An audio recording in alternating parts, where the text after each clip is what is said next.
మీకు తెలుసా? హనుమంతుని చేతిలో వజ్రాయుధం ఎందుకు ఉంటుందో? ఎందుకు ఆయన చేతిలో విజయ ధ్వజం కనిపిస్తుందో? ఎందుకు భుజంపై యజ్ఞోపవీతం ధరించి ఉంటారో? ఈ ఒక్క చౌపాయిలో తులసీదాస్ గారు హనుమంతుడి శక్తి, విజయము, సంస్కారము అన్నీ దాచిపెట్టారు. ఈ రోజు ఆ గొప్ప రహస్యం తెలుసుకుందాం. హాత వజ్ర ఔర్ ధ్వజా విరాజై కాందే మూంజ జనేవో సాజై. హాత అనగా చేతిలో, వజ్ర వజ్రాయుధాన్ని, ఔ మరియు ధ్వజ జెండా లేదా విజయధ్వజం అని కూడా అంటారు. విరాజై ప్రకాశిస్తూ ఉంటుంది. కాంధే భుజంపై, మూంజ జనేవు ముంజగడ్డితో చేసిన యజ్ఞోపవేతం, సాజై అలంకరించబడి ఉంటుంది. చేతిలో వజ్రాయుధం ఎందుకు?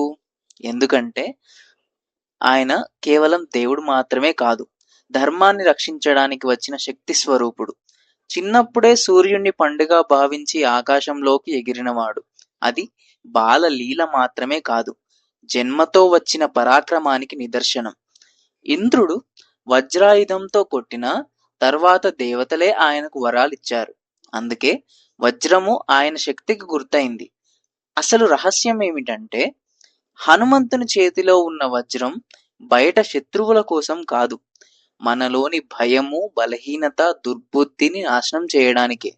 చేతిలో జెండా ఎందుకు పట్టుకున్నారు? ధ్వజం అంటే విజయం. ఎక్కడ సత్యం ఉంటుందో అక్కడ హనుమంతుడు ఉంటారు. ఎక్కడ ధర్మం ఉంటుందో అక్కడ విజయధ్వజం ఎగురుతూ ఉంటుంది. మహాభారతంలో అర్జునుడి రథంపై కపిధ్వజంగా నిలిచిన వాడు కూడా హనుమంతుడే.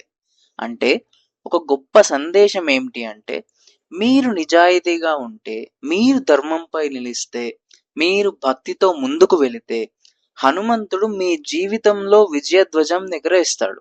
యజ్ఞోపవీతం ఎందుకు వేసుకున్నారు? అంత బలం ఉన్న హనుమంతుడు యజ్ఞోపవీతాన్ని ఎందుకు ధరించాడు?